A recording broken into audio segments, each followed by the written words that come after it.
Welcome back. What would you think of a presidential candidate whose team thought using divide and conquer rhetoric was a winning strategy? Sure, you might get some more clicks, but at what cost? Is it really worth causing further division between American citizens? Well, to a globalist or a shill working for them, of course it is. Check out what Team Biden put together. There's something dangerous happening in America. There's an extremist movement that does not share the basic beliefs in our democracy. All of us are being asked right now, what will we do to maintain our democracy? History's watching. The world is watching. And most important, our children and grandchildren will hold us responsible. The Vice President and I have supported voting rights since day one of this administration, and I ask every American to join me in this cause. America is still a place of possibilities, where the power resides with we, the people. That's our soul. We are the United States of America. There is nothing beyond our capacity when we act together. I'm Joe Biden, and I approve this message. You know, if you're paying attention, extinctionists and those doing their bidding reveal themselves. Anyone trying to weaken the bond we the people have with each other is only pushing the globalist agenda. As we've said before, who benefits from division of we the people? And speaking of the current squatter in the White House, Biden is set to stumble, mumble, and bumble his way through a speech at Valley Forge tomorrow, January 6th. And look how the media is already framing this, referring to the Fedsurrection as an attack, as a riot. But of course, nothing would be complete without calling Trump a threat to democracy and freedom. The only thing standing in the way of the globalist plan for world domination is a strong America. And the Mockingbird media is complicit in trying to weaken the hearts and minds of Americans. Here to discuss is Alex Newman, CEO of Liberty Sentinel Media. Alex, thanks for being with us. It's great to see you. Great to be here. Thank you, Allison. So, Alex, what do you make of the media already running such ridiculous headlines, especially considering Biden hasn't even spoken yet?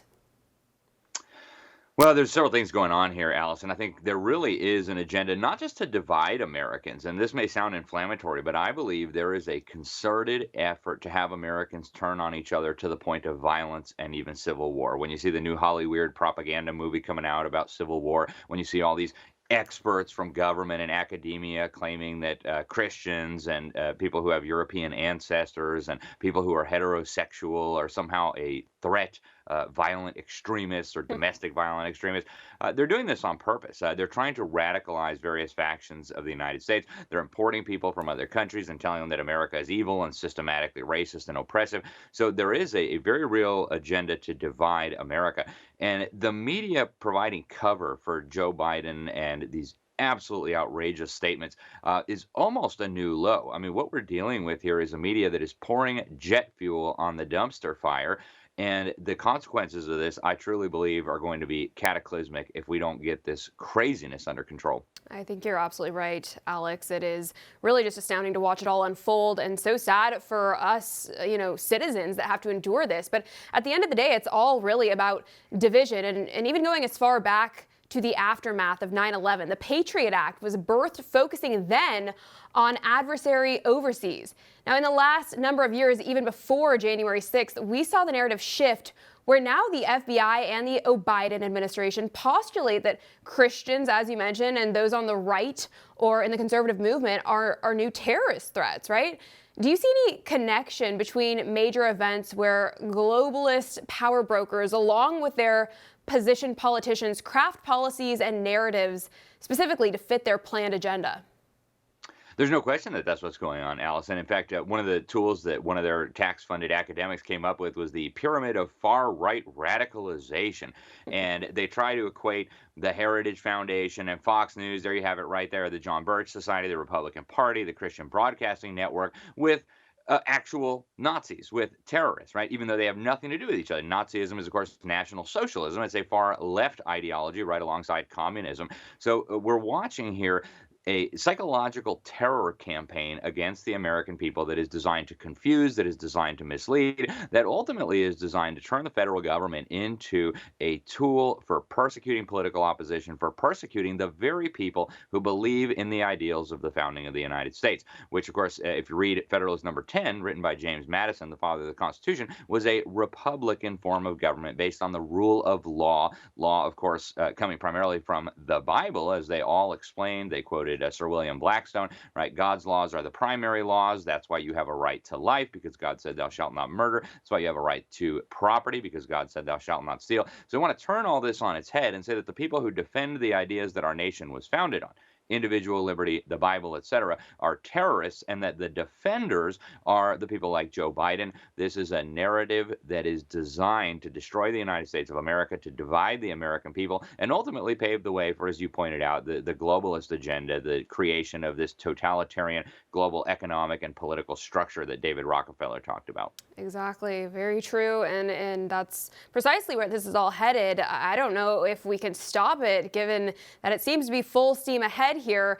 But Alex, with that, we're fast approaching another election. And Vivek Ramaswamy said that he believes they will not allow Trump to get anywhere near the Oval Office, and that he fears the powers that be. And he even referenced Larry Fink of BlackRock and others will choose to anoint a different Republican candidate if they succeed in getting Trump out of the way. Now, you and I have talked before about a left-right construct and how the globalists use the opposing paradigms to steer toward their desired outcome. But if Vivek is right, wouldn't there be a new uproar from Trump supporters? And what can they do to avoid the trap that was set on January 6, 2021? Yeah, they're counting on a new uproar, right? Going into the 2020 election, George Soros funded the Transition Integrity Project with people at the helm like John Podesta, who came up with these different scenarios. What will happen if X happens? What will happen if Y happens? And then try to figure out how to steer the situation in the direction that they want it. You can take it to the bank. They're working on this exact same thing right now. Somebody ought to call Peter Schwartz from the World Economic Forum, see what he is working on right now. That's one of his specialties. And so they are counting on a reaction.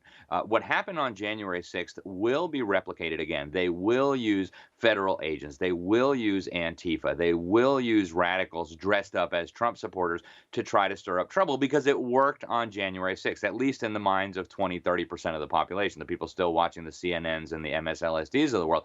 So we can count on the fact that they're going to try this again, but we as Americans, we have to be prepared for this. We have to raise the warning in our communities, in our churches, among our local elected officials and state elected officials, because they've got big plans for us, and we cannot allow them to continue with this. We most certainly cannot, and I think it's very important for everyone to be aware of what these setups might be. Don't fall victim to their traps, and just get close to the Lord, because he is the only one that is truly going to save us from what is coming. Alex, we are all out of time for today, but thank you so much for joining us and weighing in. I really appreciate your insight.